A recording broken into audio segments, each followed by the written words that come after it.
एक और भयंकर बीमारी हुई, टिटनेस, और उस बीमारी में मेरी मृत्यु हो गई। हॉस्पिटल से डॉक्टर ने डेड बॉडी को डिस्चार्ज करके मेरे भाई के हाथ में दे दिया, ले जाइए, अब ये नहीं बची है, ख़त्म हो गई है। और मेरे भाई मेरी लाश लेके घर पहुँचे। घर में हमारे सब रिश्तेदार जमा हो गए और पड़ोसी लोग भी है। सब ने कहा, रे शांता, इतनी छोटी उम्र में बच्ची मर गई। कोई कहता नहीं, चलो बेचारी का कोई तो है नहीं, वो इतना दुख उठा रही थी, इतने सालों से मर गई तो अच्छा है। अब मरने के बाद दफनाने का इंतज़ाम, हमारे रिश्तेदार, मेरे ताए चाचा सारे कहते हैं इसको जलाएंगे, हमारी सरदारों की बेटी है, वहाँ ले जाएंगे। मेरे भैया ने कहा नहीं नहीं, मेरी बहन है, क्रिश्चियन है, यीशु को मानती है, हम क्रिश्चियन चर्च में लेके जाएंगे। दोनों में लड़ाई शुरू हो गई और चाचा लोग सब नाराज़ होके चले गए। उसके बाद मेरे भाई एक पादरी साहब के पास गए, दिल्ली के बिशप बने थे बाद में वो, पहले उस समय पादरी थे, पादरी एरिक विक्टर जोनाथन। उनको जाके एंग्लिकन चर्च है, उनको बोला मेरी बहन को दफनाने के लिए आपके कब्रिस्तान में जगह मिलेगी। उन्होंने कहा हमारे यहाँ तो जिनका चर्च में मेंबरशिप होती है उनके लिए ही जगह होती है। मेरे भाई ने कहा चलो मेंबरशिप जो भी है आप ले लो, मेरे बहन को अपने कब्रिस्तान में जगह दे दो, जो भी पैसा लगेगा मैं दूंगा। पादरी साहब हमारे घर आए, आके मेरी लाश को देखा। लाश को देखने के बाद कहते हैं इसको नहला पिला के ही तो कपड़ा डालेंगे, कफन ले जाएंगे कब्रिस्तान में, तो मैं ऐसा करता हूँ इसी में मैं बपतिस्मा भी दे देता हूँ, ताकि कोई पूछे तो मैं बता सकूँगा कि मैंने बपतिस्मा दिया।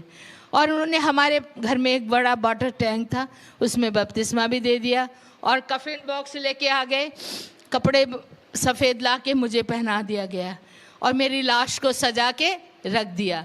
ये सब करते देखा बाद में, अरे बाप रे, टाइम तो हो गया, अभी तो कब्रिस्तान नहीं ले जा सकते, रात हो गई है, आज की रात लाश को ऐसे रहने देते हैं, कल सवेरे लेके जाएंगे। और ये कह के पादरी और उनके साथ आए चर्च के मेंबर दुआ करके चले गए। उनके जाते ही हमारे आस पड़ोस के लोग जो बैठे थे वो भी धीरे धीरे उठ के चले गए। मेरे ब्रदर साधु किशन सिंह अकेले थे और वहाँ पर उनको अच्छा नहीं लग रहा था, दुख भी लग रहा था, क्योंकि वो मुझे बहुत प्यार करते थे। मम्मी पापा के मरने के बाद मेरे भैया ने ही मुझे माँ का बाप का प्यार दिया था, वो ही मुझे पालते थे और उनको दुख भी लग रहा था। लेकिन कहते हैं आप क्या कर सकते हैं, जो हो गया हो गया, चलो अभी इस लाश के पास सारी रात क्या बैठूंगा, मैं भी थोड़ी देर सो लेता हूँ। और इतना कह के मेरे भाई ने क्या किया, अपनी बाइबल ली और मेरे सिर के पास रख दी और स्वयं जाके अपने बेड में लेट गए। लेटने से पहले उन्होंने कहा प्रभु जी जो कुछ तूने किया अच्छा किया, आगे जो तेरी मर्जी है कर, मेरी बहन की आत्मा को तेरे हाथों में सौंप देता हूँ। जैसे ही उन्होंने प्रभु को समर्पण किया करके और जाके वो सो गए, उनके सोते ही प्रभु ने अपना काम शुरू कर दिया। हालेलुया। अचानक मेरे रूम में एक बड़ी लाइट आई और लाइट के बाद दो एंजल दो तरफ आके खड़े हो गए मेरे बेड के, एक इस तरफ एक इस तरफ। और उन एंजलों ने, एक ने मेरा ये हाथ पकड़ा, दूसरे ने ऐसे हाथ पकड़ा। मैं बड़ी हैरान, मैं हो रही ये क्या है, इतने बड़े बड़े स्वर्गदूत क्या करने जा रहे हैं। और वो मुझे उड़ा के इसी तरह उठा के स्वर्ग की ओर ले चले। हालेलुया। बहुत सुंदर लग रहा था वो दृश्य, बादलों पर इस तरह मैं चल नहीं रही थी, हवा में उड़ रही थी। हालेलुया। और वो स्वर्गदूत मुझे बहुत सुंदर जगहों से घुमाते, बहुत खूबसूरत बगीचों में से लेकर तरह तरह के फल फूल और बड़ी सुंदर सुंदर लाइटें, रोशनियाँ जो इस संसार की नहीं स्वर्ग की थी मैंने देखी।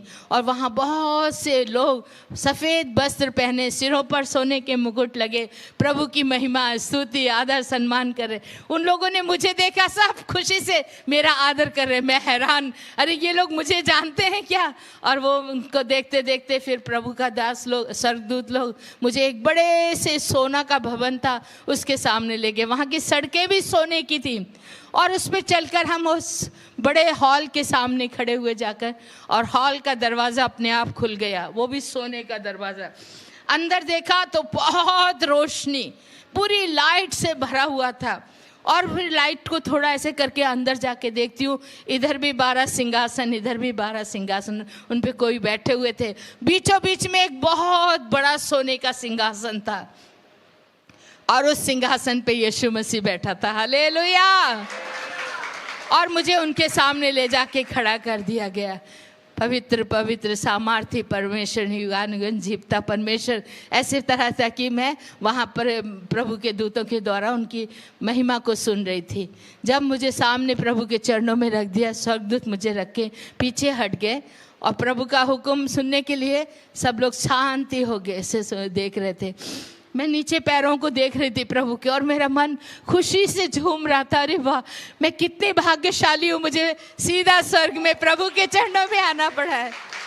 और उसी वक्त प्रभु ने मेरी तरफ देखा और कुछ बोलना चाहते थे, लेकिन मैंने सोचा मैं भी प्रभु का चेहरा पहले देखूं, और वैसे करके आंखें उठा के उनके चेहरे की ओर देखना चाहा, लेकिन उनका चेहरा नहीं देख सकी। वहां पर एक बड़ा सा सूरज चमक रहा था, हालेलुया, और उनके इतनी रोशनी थी कि मैं यीशु के मुखमंडल को नहीं देख पाई। लेकिन उसी वक्त एक बड़ा मीठी आवाज से प्रभु ने मुझे मेरा नाम लेके पुकारा, कहा, बेटी शांता, तुझे ये जीवन मैं वापस लौटाता हूँ। तू दुनिया में जा और जाके सबको बता मैं ही जिंदा खुदा हूँ और मैं बहुत जल्दी आने वाला। हालेलुया।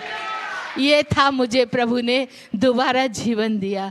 अपना सिर, मेरे सिर पे प्रभु ने अपना हाथ रखा और मुझे नीचे की ओर धकेल दिया, और मुझे ऊपर से एकदम नीचे गिरना शुरू हुआ, और गिरते गिरते गिरते गिरते एकदम नीचे पहुंची।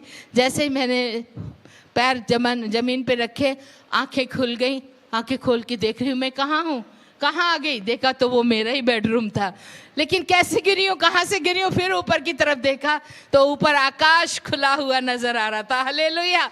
पूरी हमारी छत खुली हुई और ऊपर से एक बड़ी लाइट मेरे ऊपर फोकस हो रही थी, जैसे कोई ऊपर से बड़ी लाइट जला के मेरे ऊपर चाहे वो कर रहा है, और वो स्वर्ग तक वो लाइट जा रही थी।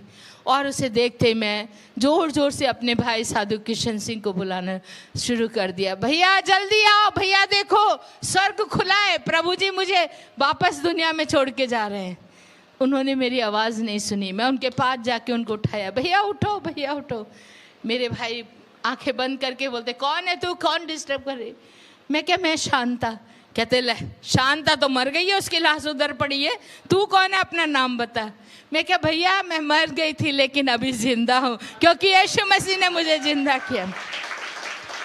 उनको कहानी जैसी वो लगा, सपना जैसा लगा। मैंने कहा, आप आंखें तो खोलो, मैं इधर खड़ी हूँ। उन्होंने आंखें वैसे मल के मुझे देखा, और उस समय रोशनी नहीं थी रूम में, 4 o'clock मॉर्निंग, अर्ली मॉर्निंग का टाइम था। मेरे भाई ने जैसे मुझे देखा, वो सफ़ेद कपड़े ना कफन वाले पहने हुए थे, और उस कपड़ों से एक तरह की लाइट निकल रही थी, क्योंकि आत्मा का वो था मेरे ऊपर वरदान। और जैसे ही मेरे भाई ने मुझे देखा, वो डर के उठ के दूसरी तरफ जाके खड़े हो गए। कहते, तो रुक जा, तू शैतान है, भूत है, भूतनी बन के आ गई है, मेरी बहन मर गई है, भूतनी बन के आ गई है। वो कहते हैं, शैतान चली जा यहाँ से। मैं क्या, भैया मैं शैतान नहीं, शांता हूँ, आपकी बहन हूँ। लेकिन उनको विश्वास नहीं हो रहा। वो जल्दी से गए मेरे बिस्तर पे, जहाँ पे मेरी लाश पड़ी थी, वहाँ से चादर हटा के देखते हैं वाइट चादर है, लेकिन मेरा शरीर वहाँ नहीं था, मतलब मेरा लाश नहीं है। वो मेरी लाश को ढूंढ रहे हैं इधर उधर रूम में। मैंने कहा, भैया आप वो क्या ढूंढ रहे हैं, मैं तो आपके पीछे खड़ी हूँ, मुझे देखो। कहते, तू खड़ी हो जा, दूर रहे, मेरे से पास मत आ। मैं क्या, हाँ नहीं, क्यों, क्या बात है। तो उनको लग रहा था कि मैं भूतनी हूँ। बाद में कहते, मैं छू के देखूंगा, क्योंकि भूत के तो शरीर नहीं होता है, उसको पकड़ो तो हाथ में नहीं आता है ना।